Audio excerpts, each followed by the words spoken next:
The woman stood at the edge of the bridge, her designer coat whipping in the January wind. Ethan Carter saw her the moment he turned onto the river path, his daughter's small hand still warm in his. They had just left the hospital, another round of tests, another stack of bills he couldn't pay. Maya's heart was failing slowly, and his world had shrunk to the size of her medical charts. But this woman, this stranger with the hollow eyes and the $1,000 shoes, she was about to step off into the black water below.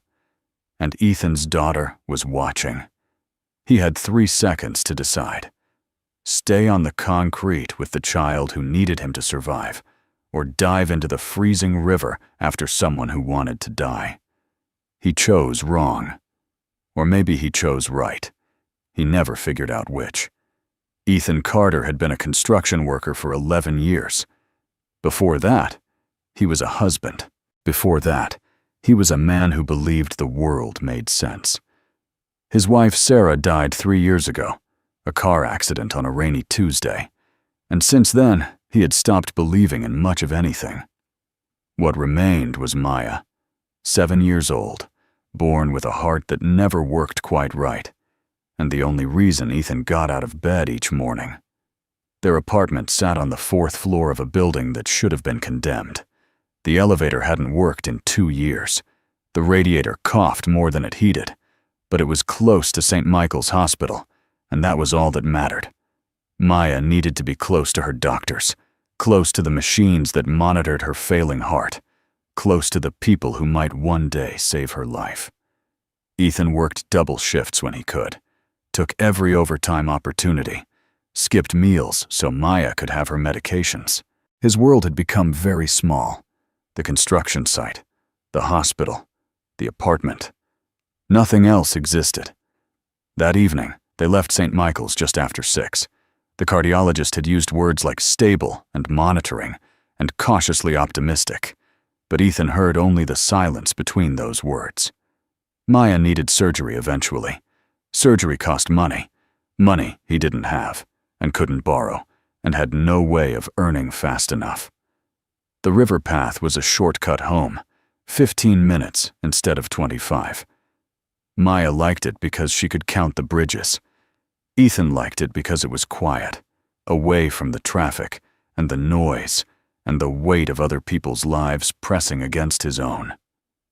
They walked slowly, Maya's breath forming small clouds in the cold air, her hand gripping his fingers like she was afraid he might disappear.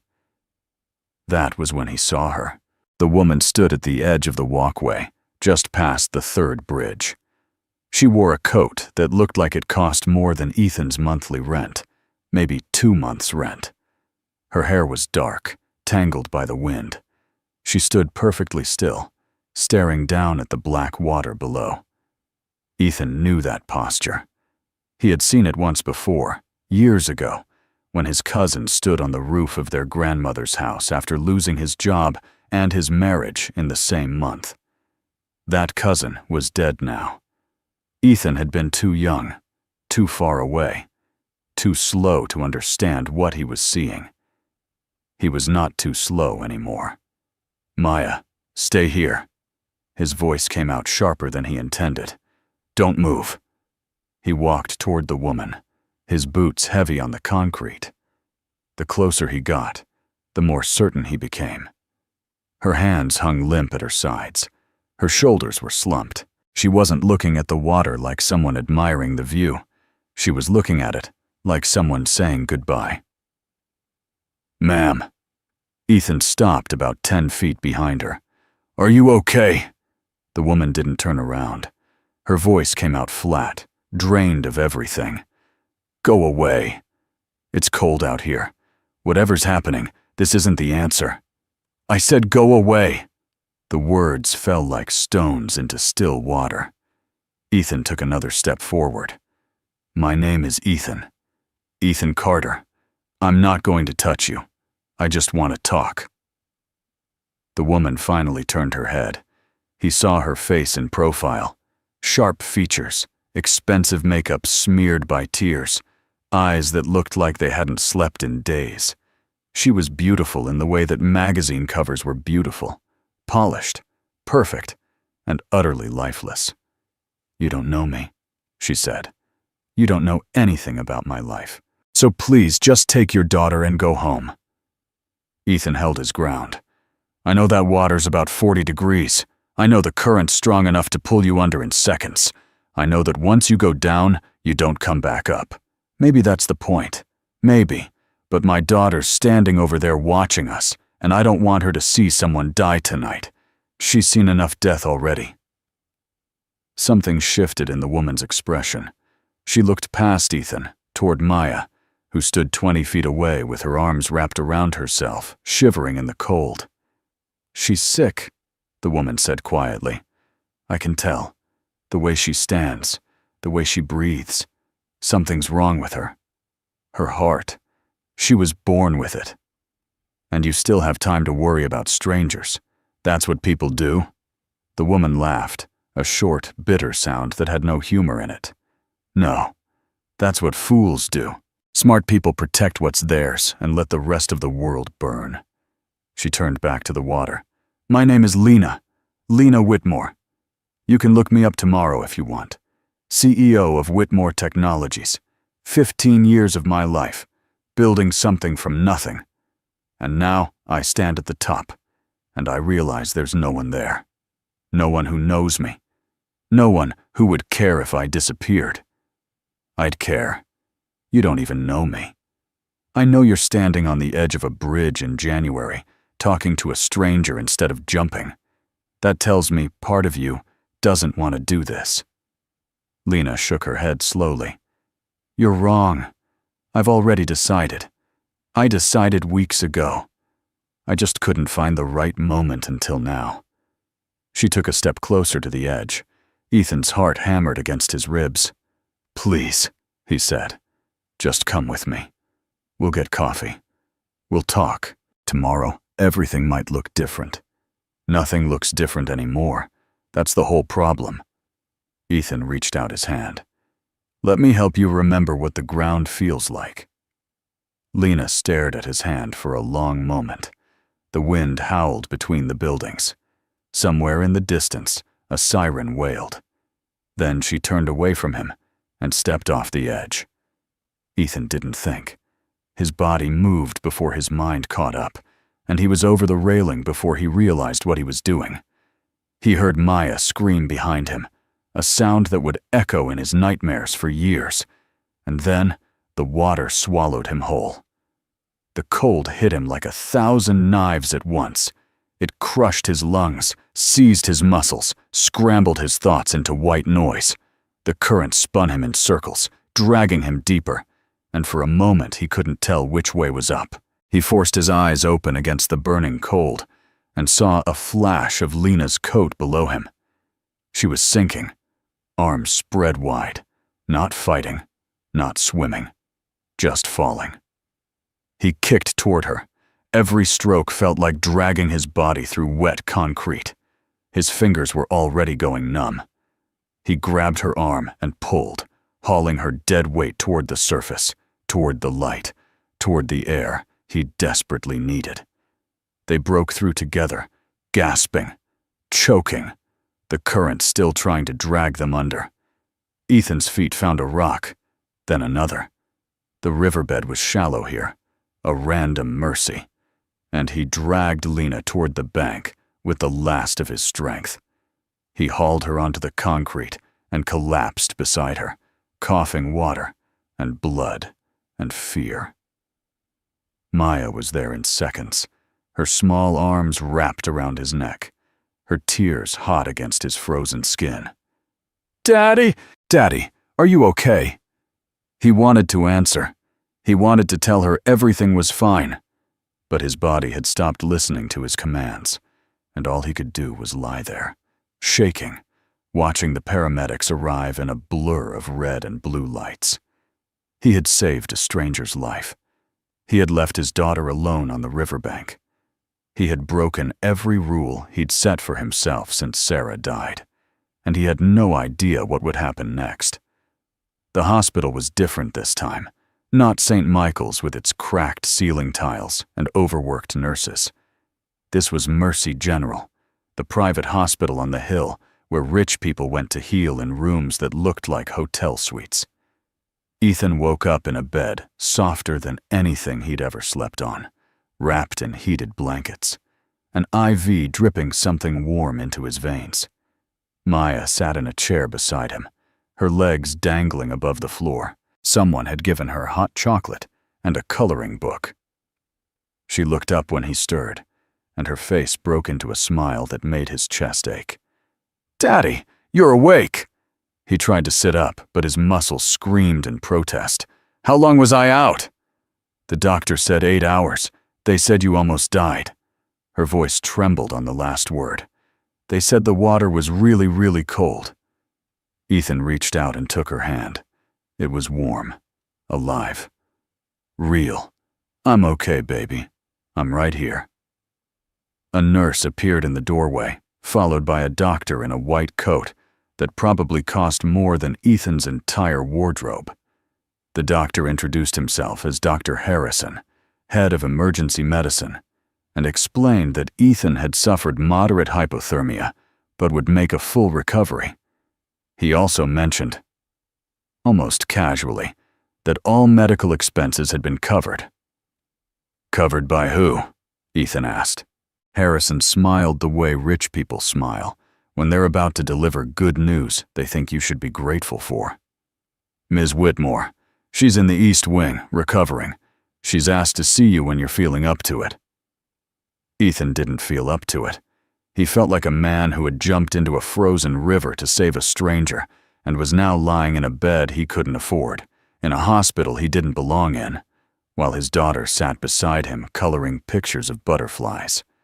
But he nodded anyway, because what else could he do?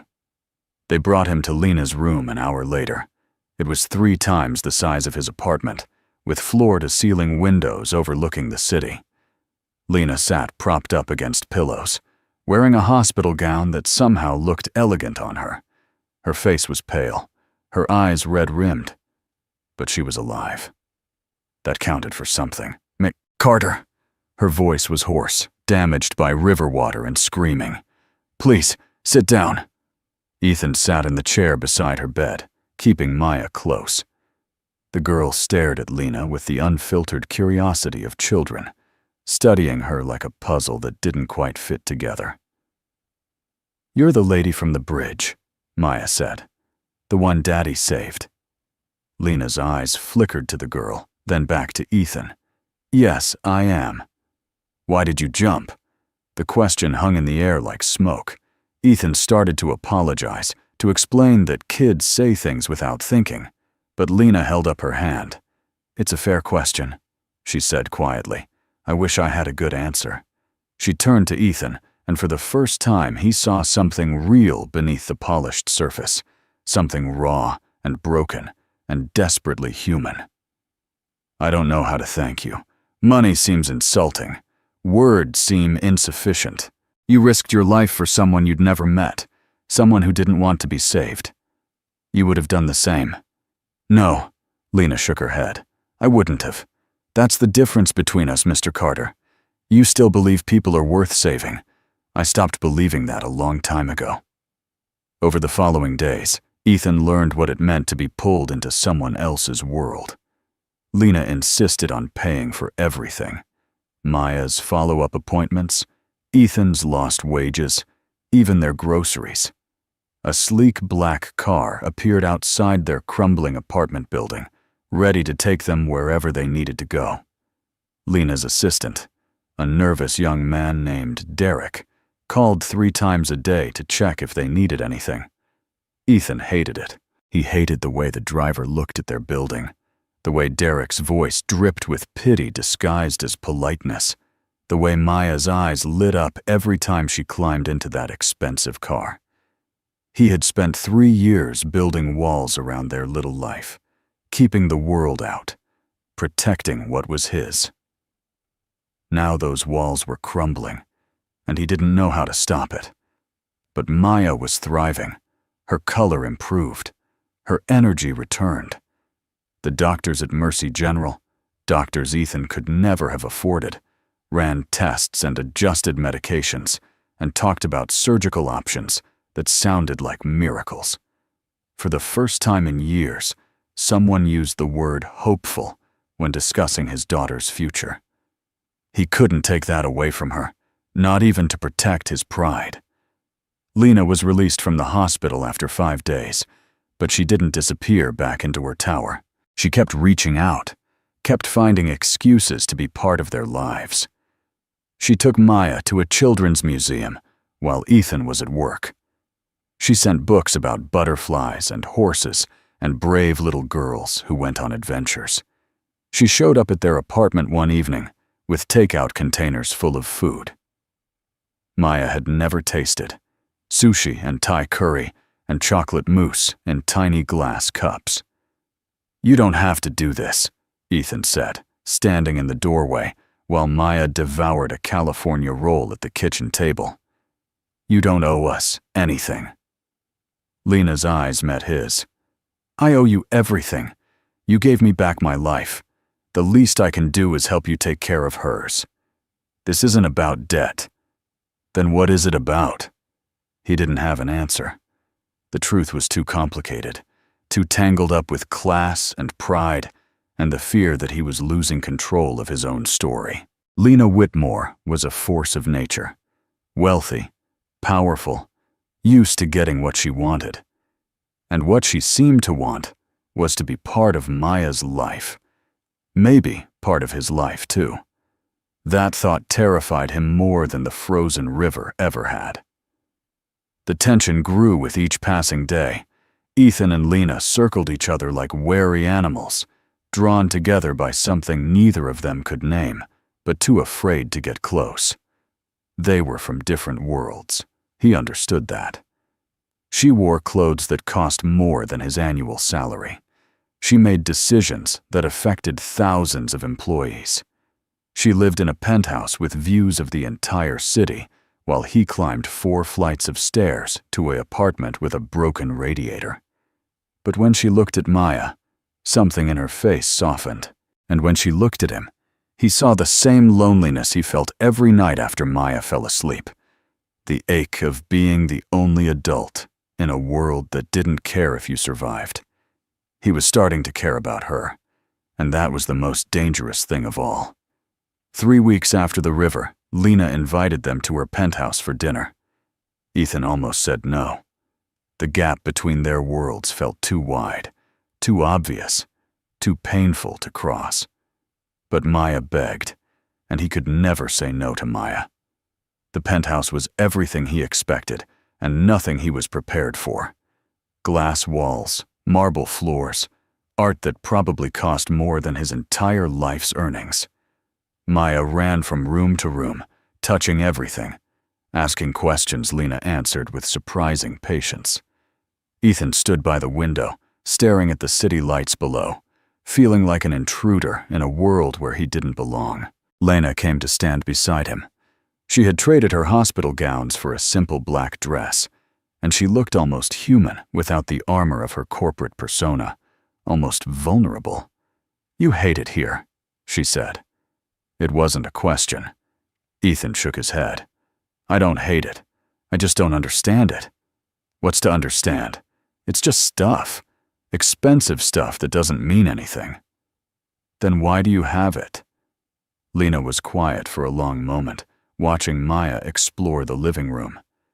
"Because for a long time, I thought it would fill the emptiness. I thought if I achieved enough, acquired enough, controlled enough, I would finally feel like a real person. Instead, I just feel like a ghost haunting my own life." She turned to face him, and her eyes were wet. "Can I tell you something I've never told anyone?" Ethan nodded. "That night on the bridge, I've been telling everyone I slipped. That it was an accident, that I wasn't trying to—" She stopped, her voice catching. "But the truth is, I don't know. I don't know if I slipped or if I jumped. I was standing there, and the water looked so peaceful, and then I was falling, and I still don't know if I chose it or not." The confession hung between them like a held breath. Ethan understood what she was really saying, that the line between wanting to live and wanting to die could be so thin, you might cross it without realizing. "Does it matter?" he asked quietly. "You're here now. You're alive. But for how long? What happens the next time I'm standing on an edge? What happens when there's no construction worker with a hero complex to pull me out? Then you call me." The words came out before he could stop them. "You call me, and I'll come. I don't care what time it is. I don't care where you are. You call me, and I'll be there." Lena stared at him like he'd just offered her something precious and impossible.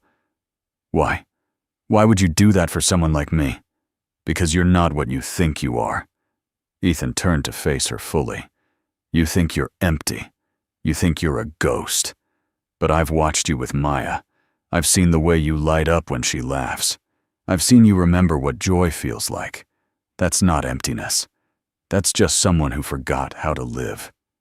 And you think you can teach me? I think we can teach each other." The moment stretched between them, fragile and electric. Ethan hadn't felt this way since Sarah. This pull toward another person. This terrifying desire to let someone in. He had spent 3 years convinced that his heart died with his wife. Now he was starting to wonder if it had just been sleeping. Maya came running back into the room, breaking the spell. "Daddy, she has a room full of books. Can I read one? Please?" Lena smiled, and it was the first real smile Ethan had seen from her. Not the polished CEO smile, or the grateful patient smile, but something genuine and warm. "You can read as many as you want," she told Maya. "Take your time." Maya disappeared down the hallway, and Lena turned back to Ethan. "She's remarkable, you know. Despite everything she's been through, she still sees the world as a place full of wonder. How does she do that?" "Kids are resilient, more resilient than adults sometimes." "No," Lena shook her head. "It's not just resilience. It's you. You've protected her from the worst of it. You've kept her believing in good things." Her voice dropped. "I never had that. My parents were too busy building empires to notice I existed. I raised myself on determination and spite, and look where it got me." "It got you here," Ethan said. "Standing in a penthouse with a view of the whole city. Alone. It got me here, alone. You're not alone right now." The words hung in the air, heavy with meaning. Neither of them was ready to fully acknowledge. Something had shifted between them. The relationship was no longer just about gratitude or debt or the awkward dance of savior and saved. They had crossed into something else. Something real. Lena made a decision that night. She told Ethan she was going to start therapy. She was going to face the emptiness she had been running from for 15 years. She didn't know if it would work, didn't know if she could really change, but she wanted to try. "For Maya?" Ethan asked. "For me," Lena said. "But also because of you. Because you looked at me on that bridge like I was worth saving, even when I didn't believe it myself. I want to become the person you saw." Ethan felt something crack open in his chest, something he had kept locked away since Sarah's funeral. He had built his entire identity around being Maya's protector, around surviving one day at a time, around never needing anyone again. But standing here with Lena, watching the city lights reflect in her tear-filled eyes, he realized he had been fooling himself. He needed connection just as much as she did. He had just been too afraid to admit it. "I'm scared," he said quietly. "I haven't let anyone in since my wife died. I don't know if I remember how." Lena reached out and took his hand. Her fingers were cold, trembling slightly. "Then we'll figure it out together, one day at a time." It wasn't a declaration of love. It wasn't a promise of forever. It was something smaller and more honest. Two broken people agreeing to be broken together. And for now, that was enough. The story broke on a Tuesday morning. Ethan was at the construction site when his phone started buzzing. Text after text, call after call, from numbers he didn't recognize. His foreman showed him the headline on a tablet. CEO's River Rescue. Affair or publicity stunt. Below it, a photograph of Ethan and Lena leaving Mercy General together, her hand on his arm, Maya walking between them. The article was brutal. It painted Ethan as either a calculated opportunist preying on a vulnerable billionaire or a naive fool being manipulated by a woman who would do anything for good press. It questioned whether the rescue was even real, whether the whole thing had been staged for publicity. It dug up his financial records, his late wife's death certificate, Maya's medical history. Nothing was private anymore. Nothing was sacred. Ethan's co-workers looked at him differently now. Some with envy, some with suspicion, some with outright contempt. His foreman called him into the office and explained, with visible discomfort, that the company had received complaints. Clients didn't want a media circus on their job sites. He wasn't being fired exactly, just temporarily reassigned to administrative duties, which meant no hours, which meant no pay. Maya felt the pressure too. Kids at school had seen the news, heard their parents talking. They asked her questions she couldn't answer, made comments she didn't understand. She came home one afternoon in tears, asking why people were being mean about Daddy and the lady from the bridge. Ethan held her and told her people sometimes say things they don't mean, that the truth was more complicated than headlines, that everything would be okay. But he didn't believe his own words. For the first time since Sarah's death, he felt like he was losing control of his own life. Lena was facing her own storm. The board of directors at Whitmore Technologies called an emergency meeting to discuss concerns about leadership stability. They had seen the headlines, heard the whispers about her mental health. A CEO who had attempted suicide, whether the public story was accurate or not, was a liability. Shareholders were nervous. Partners were asking questions. She called Ethan late one night, her voice raw from crying. "They want me to step back, take a leave of absence, get help." She laughed bitterly, as if I haven't been getting help, as if showing weakness means I can't do my job. "What are you going to do?" "I don't know. Everything I've built is falling apart, and I don't know how to stop it." Ethan wanted to comfort her, but he had no comfort to give. His own life was unraveling just as fast. Bills were piling up. Maya's medications weren't cheap. Without work, without income, he was weeks away from losing everything. "Maybe we made a mistake," he said quietly. "Maybe I should have let you drown."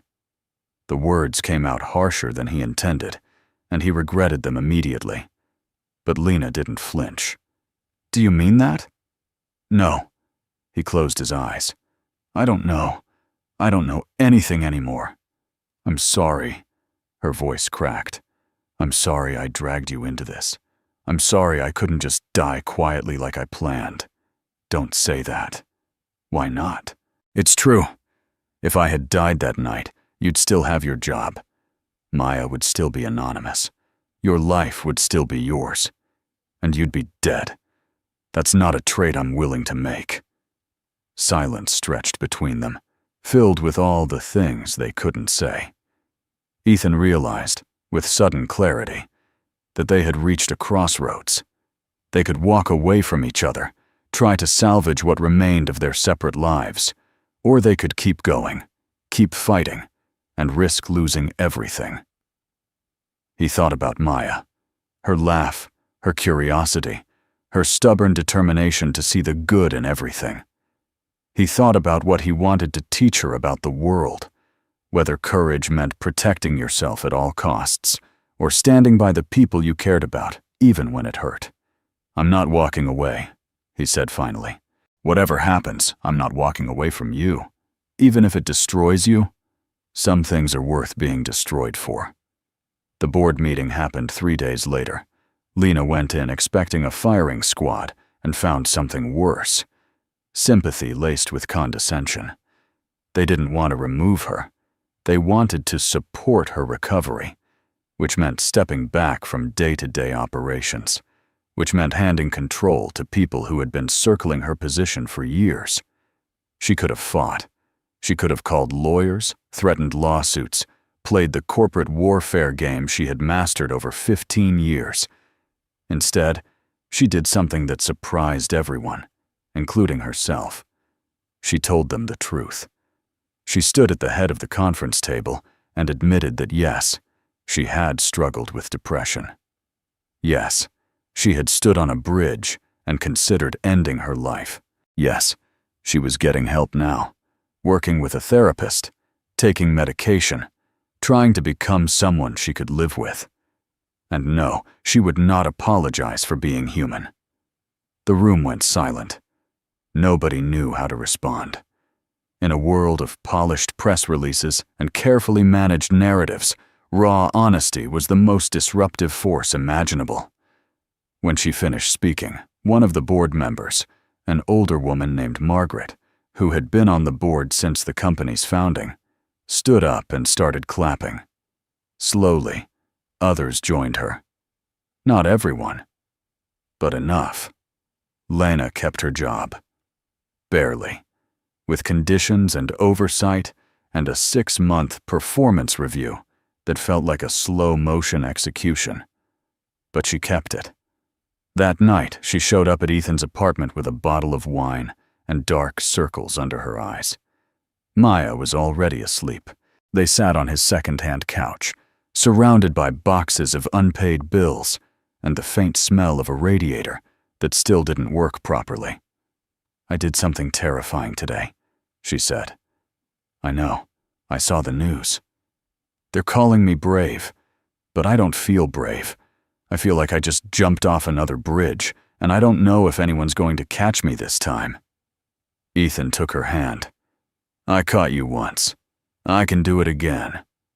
She leaned against his shoulder, and they sat there in silence, two people who had nothing in common except the wreckage of their former lives. Outside, the city hummed with indifference.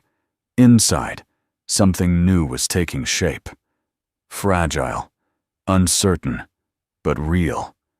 The call came at 3 a.m. Ethan was asleep on the couch. He had given Lena the bed, insisted she needed rest more than he did, when his phone screamed to life. The number was St. Michael's Hospital. His blood turned to ice before he even answered. Maya had collapsed at a sleepover. Her heart had stopped for 47 seconds before the paramedics arrived. She was alive, but barely. The doctors were running tests, talking about emergency surgery, using words like critical and unstable, and "you should come now." Ethan ran.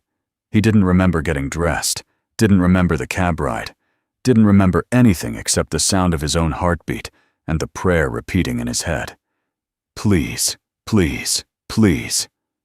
Maya looked so small in the hospital bed. Tubes and wires connected her to machines that beeped and hummed, keeping her alive through sheer technological will. Her face was pale, her lips slightly blue, her chest rising and falling in shallow rhythms that didn't look like breathing at all. Ethan sat beside her and took her hand. It was cold.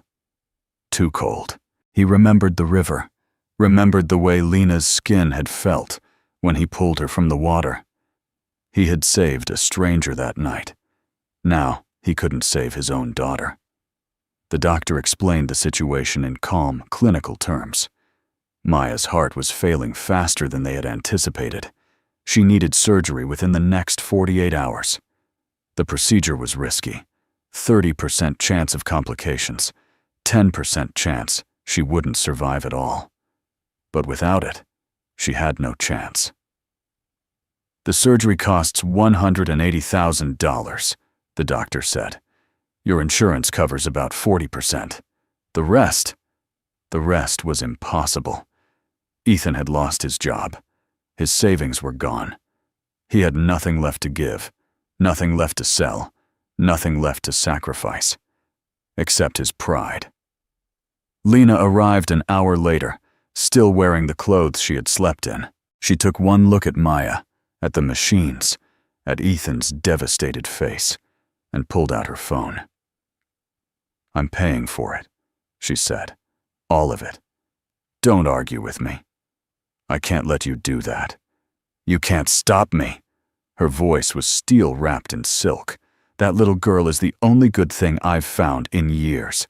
I'm not going to let her die because you're too proud to accept help. This isn't about pride." "Then what is it about?" Ethan looked at his daughter, at the wires keeping her alive, at the woman standing beside him with tears streaming down her face. He thought about all the walls he had built, all the people he had pushed away, all the times he had convinced himself that needing no one was the same as being strong. "I'm scared," he said finally. "I'm scared that if I let you save her, I'll owe you something I can never repay. I'm scared that you'll become part of our lives and then disappear, like everyone else. I'm scared of losing her. I'm scared of losing you. I'm scared of everything." Lena knelt beside him and took his face in her hands. "I'm scared too. I'm scared every single day, but I'd rather be scared with you than safe alone." She paid for the surgery. She sat beside Ethan in the waiting room for 9 hours, while doctors cut open his daughter's chest and tried to repair a heart that had been broken since birth.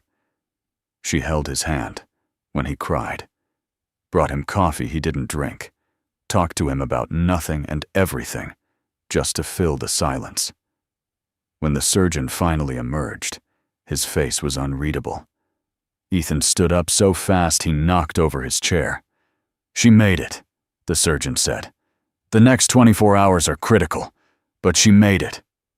Ethan's knees buckled. Lena caught him, held him up, let him sob against her shoulder while the hospital hummed around them. He had never felt so weak. He had never felt so grateful. But even as relief flooded through him, a darker thought crept in. He had almost lost Maya. His daughter had almost died while he was distracted by media storms and board meetings, and a woman who had walked into his life like a hurricane. Maybe the river had been a warning. Maybe saving Lena had been the first step toward losing everything that mattered. He pushed the thought away, buried it deep where he wouldn't have to look at it. But it didn't disappear. It just waited, patient and cold, like water under winter ice. Maya recovered slowly. Days turned into weeks, weeks into something resembling normal. She laughed again, ate again, asked questions about butterflies and horses, and whether Lena would come visit today. The surgery had bought her time, maybe years, maybe decades. Nobody could say for certain. But Ethan couldn't shake the darkness that had settled in his chest. He started pulling away from Lena. Small things at first. Missed calls, canceled dinners, excuses that grew thinner each time. He told himself he was focused on Maya, on rebuilding their life, on getting back to work. But the truth was simpler and uglier. He blamed her, not rationally. He knew in his logical mind that Lena hadn't caused Maya's collapse, but his heart didn't operate on logic. His heart remembered jumping into that river, leaving Maya alone on the bank. His heart whispered that if he had just walked away that night, if he had chosen his daughter over a stranger, none of this would have happened. Lena noticed the distance growing between them. She didn't push, didn't demand explanations, but her eyes carried a hurt she couldn't hide.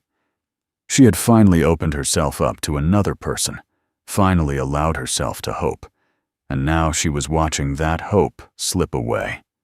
"Talk to me," she said one evening, standing in his apartment while Maya slept in the next room. "Tell me what's wrong." Ethan couldn't look at her. "Nothing's wrong." "Don't lie to me. I spent 15 years lying to myself. I know what it looks like." He was quiet for a long moment, struggling to find words for feelings he didn't fully understand, I keep thinking about that night, on the bridge. What about it? I left her, Lena. I left my daughter alone on a freezing riverbank to save a woman I'd never met. What kind of father does that? The kind who believes every life matters. But her life matters most. His voice cracked. She's everything. She's the only reason I'm still here, and I almost lost her because I was too busy playing hero. Lena's face went pale. You think Maya's collapse was your fault? Because of me? I don't know. Maybe. Maybe if I'd been more focused, if I'd noticed something was wrong, if I hadn't been so distracted by what? By me? The hurt in her voice cut through him like a blade. You think I'm a distraction? A mistake? That's not what I said. It's what you meant. They stared at each other across the small living room, two people standing on opposite sides of a chasm that had opened without warning. Ethan wanted to take back his words, wanted to cross the distance and hold her, but his feet wouldn't move. His walls were going up again, brick by brick, and he didn't know how to stop them. I need time, he said finally. I need to figure out what I'm doing, who I am, what kind of father I want to be. And what about us? I don't know if there can be an us. Not right now, not while Maya's still recovering. Lena's eyes filled with tears, but she didn't let them fall. So that's it? You're walking away? I'm not walking away. I'm just stepping back. That's the same thing, Ethan. That's exactly the same thing. She left without another word. The door closed softly behind her, and Ethan stood alone in his apartment, surrounded by silence and the weight of his own choices. He had pushed away the only person who had made him feel alive in years. He had chosen fear over hope, isolation over connection. Maya appeared in the doorway, rubbing her eyes. Daddy? Where did Lena go? She went home, baby. It's late. Is she coming back? Ethan looked at his daughter's face. So young, so trusting, so full of love for a woman she barely knew, and felt something shatter inside him. I don't know, he whispered. I don't know. The next few days were agony. Ethan went through the motions of life, work, cooking, helping Maya with homework, but his mind was somewhere else. He kept replaying his conversation with Lena, kept hearing the hurt in her voice, kept wondering if he had made the right choice. Maya asked about Lena constantly. When was she coming to visit? Could they go to the museum again? Did Daddy think Lena liked butterflies or horses better? Each question was a knife in Ethan's chest, a reminder of what he had thrown away. On the third day, he finally admitted the truth to himself. He was in love with her, somewhere between the river and the hospital, and all those late-night conversations. He had fallen in love with Lena Whitmore, and he had destroyed it because he was too afraid to let himself be happy. That night, he sat beside Maya's bed and watched her sleep. Her breathing was steady now, her color healthy, her heart beating in the rhythm the surgeons had given her. She was alive. She was going to be okay. And suddenly, he understood something he had been too blind to see. Teaching Maya to live didn't mean protecting her from everything. It meant showing her how to love, how to risk, how to reach for connection, even when it was terrifying. If he spent his whole life hiding behind walls, she would learn to do the same. And that would be the greatest failure of all. He picked up his phone and dialed Lena's number. She answered on the fourth ring. Ethan? I made a mistake, he said. I was scared, and I pushed you away, and I'm sorry. I'm so sorry. Silence on the other end. Then, quietly, I'm scared too. I know, but I don't want to be scared alone anymore. They met at the river. It was Lena's idea, returning to the place where everything began, where death had almost won and life had stubbornly refused to lose. The water was still cold, still dark, still flowing toward some distant destination. But it looked different now. Less like an ending, more like a beginning. Maya walked between them, holding both their hands. She had insisted on coming, had refused to stay behind with the babysitter. "I want to see where Daddy saved the lady," she had said, and neither of them could argue with that logic. They stood at the edge of the walkway, the same spot where Ethan had first seen Lena. The wind was gentler now, the January chill softened by the promise of approaching spring. Ethan looked at the water and remembered the cold, the fear, the desperate struggle to reach the surface. "I used to think this place was where I almost died," Lena said quietly. "Now, I think it's where I started living." "What changed?" She turned to look at him, and her eyes were clear for the first time since he'd met her. Not empty, not haunted, just clear. "You did. You and Maya. You showed me that it's possible to be broken and still be whole." Ethan squeezed her hand. "I'm still figuring that out myself." "We can figure it out together." Maya tugged at both their arms. "Can we get hot chocolate now? You promised." They laughed, real laughter, the kind that comes from somewhere deep and true, and walked away from the river together. Behind them, the water kept flowing, indifferent to their small human dramas. But Ethan didn't look back. He was done looking back. The next few months brought changes none of them had anticipated. Lena stepped down as CEO of Whitmore Technologies, not because the board forced her, but because she chose to. She remained on as chairwoman, attending meetings and making decisions, but the day-to-day grind of running an empire was no longer her life. She had spent 15 years building something that almost killed her. Now, she wanted to build something that would let her live. She started a foundation for children with heart conditions. It was small at first, just a few grants and scholarships, but it grew quickly. Maya became its unofficial mascot, appearing at fundraisers and charity events, telling her story to anyone who would listen. She had inherited her father's courage and her mother's determination, and she wielded both with the fearlessness of a child who had already faced death and won. Ethan went back to construction, but not as a worker this time. One of Lena's contacts offered him a foreman position, overseeing a crew building affordable housing in the neighborhoods that needed it most. It wasn't glamorous work, but it was honest work, and it let him come home to Maya every night instead of chasing overtime hours just to survive. They moved into a new apartment, not Lena's penthouse, which still felt too much like a museum, but a brownstone in a quiet neighborhood with a backyard and a dog named Biscuit and a radiator that actually worked. Lena kept her penthouse for business meetings and the occasional night when she needed to remember who she used to be. But her home was with Ethan and Maya now. On the 1-year anniversary of the river, they held a small ceremony at the brownstone. Just the three of them, plus Biscuit, and a cake that Maya had helped decorate with too much frosting. They lit a candle for Sarah, whom Ethan still loved and always would. They lit another candle for the person Lena used to be, the ghost she had finally laid to rest. "I never thanked you properly," Lena said, turning to Ethan, "for saving my life. You've thanked me about 1,000 times. Not like this." She reached into her pocket and pulled out a small velvet box.